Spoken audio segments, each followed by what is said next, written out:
지나고 보면 그때 그랬구나라고 생각하지만 그 파도 안에 있는 사람, 그 폭풍 안에 있는 사람은 얼마나 고통스러운지 모르는 것 같습니다. 저도 참 펀드 매니저 생활할 때 2008년 글로벌 금융위기라든가 또는 그보다 더 심한 일들 겪으면서 참 힘들었던 기억이 나는데요. 여러분들 버티고 또 견뎌내다 보면 결국 지나고 생각하면 그때의 그 치열했던 순간들이 다 자산이 되고 또 투자의 실력을 향상시키는 그런 계기로 작용하지 않나 생각해 봅니다. 여러분들 입 꽉 깨물고 잘 견뎌내시기를 기대합니다.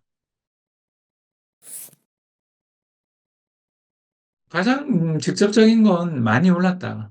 올해 우리나라를 비롯한 전 세계 주식시장이 많이 올랐죠. 많이 오르면서 차익 실현 욕구가 있었다. 여기에 7월 중순부터 트럼프 트레이딩이니 뭐니 하면서 좀 사실 제가 봤을 때는 말이 안 되는 그런 트레이딩 이야기들 나올 정도로 시장이 좀 과열됐었던 게 제일 큰 이유고요.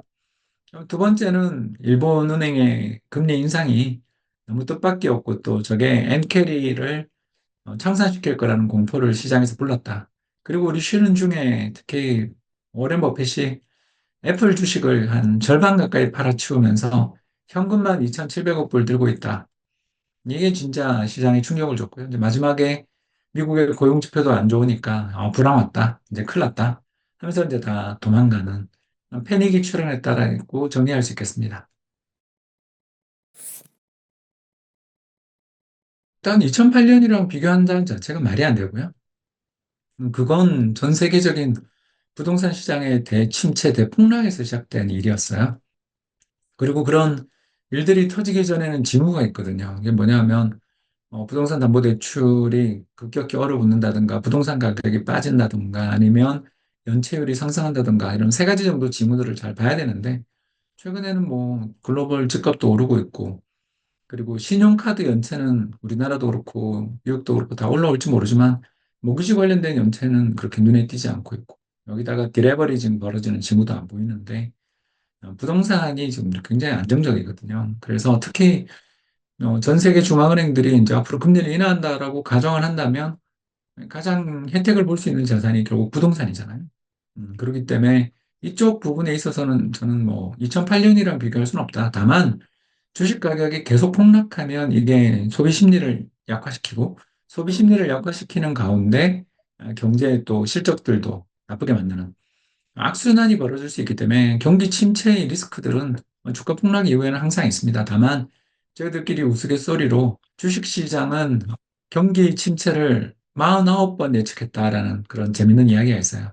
그러니까 주가가 폭락한 다음에 경기가 침체가 오는 건 맞아요. 맞는데 1945년 세계 2차 대전 이후에 지금까지 글로벌하게 미국 경제의 어떤 불황은 11번 정도인데 주식시장은 49번 예측했다라고 하잖아요. 네, 그만큼 주식시장의 폭락은 자주 있는 일이에요. 근데 이 자주 있는 일이 불황으로 연결될 수도 있어요. 한 4분의 1 정도의 확률로 불황으로 연결되죠. 다만 이번에도 그렇게 되는지에 대해서는 저는 아직은 잘 모르겠다. 또는 뭐 연준이 적극적으로 잘 대응하거나 하면 충분히 이번에도 불황을 겪지 않고 넘어갈 가능성이 있다고 봅니다.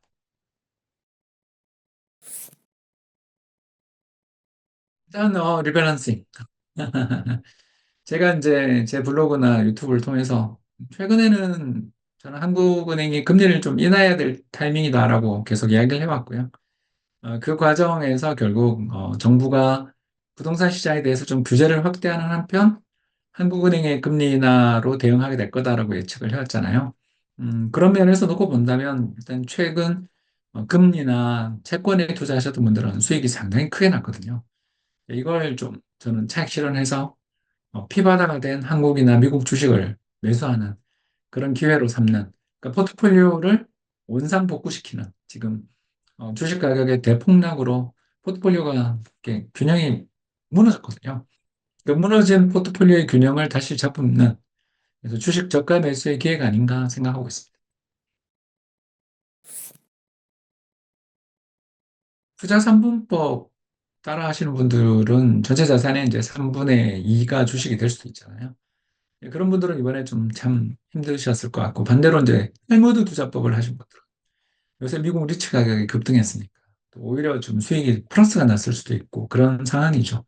그래서 투자의 성향에 따라 이게 좀 다릅니다만, 일단 제 생각은 그렇습니다. 나이가 좀 들면 아무래도 탈무드 투자법처럼 좀 이렇게 배당을 많이 받는 그런 상품에 대한 투자들이 좀 많고, 그러면 전체 자산의 한 3분의 1만 주식이잖아요.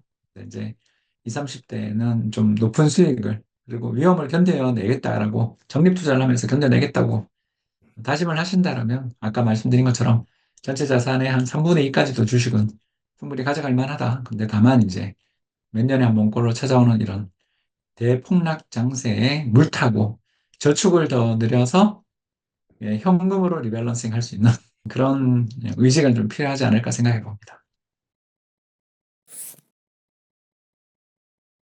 일단 제가 좋아하는 ETF는 리츠랑 골드인데 요새 가격이 좀 좋아가지고 이렇게 직접적으로 어떤 그 뭐랄까요, 이렇게 매력을 느끼실 수 있을지는 잘 모르겠고요. 저는 오히려 리츠나 골드 같은 데서 수익이 나셨던 분들은 지금은 그냥 코스피 200TR, S&P 500TR 같은 글로벌 증시의 낙폭이 과대한 시장의 ETF를, 주식 ETF를 사는 전략이 어떨까 생각합니다. 네, 참 힘들죠. 저도 어제 전화를 수십 통을 받았던 것 같아요. 정말 힘든 장입니다. 힘든 장이고요. 또 그게 불과 한 달 전에 2,900 돌파를 꿈꾸던 그런 장이 이렇게 순식간에 밀려버리니까 참 이게 허무한 그런 기분도 느끼실 거고요. 특히 그 장 속에서 빌려서 투자하는 게 얼마나 위험한가에 대해서도 많이 느끼셨을 것 같습니다.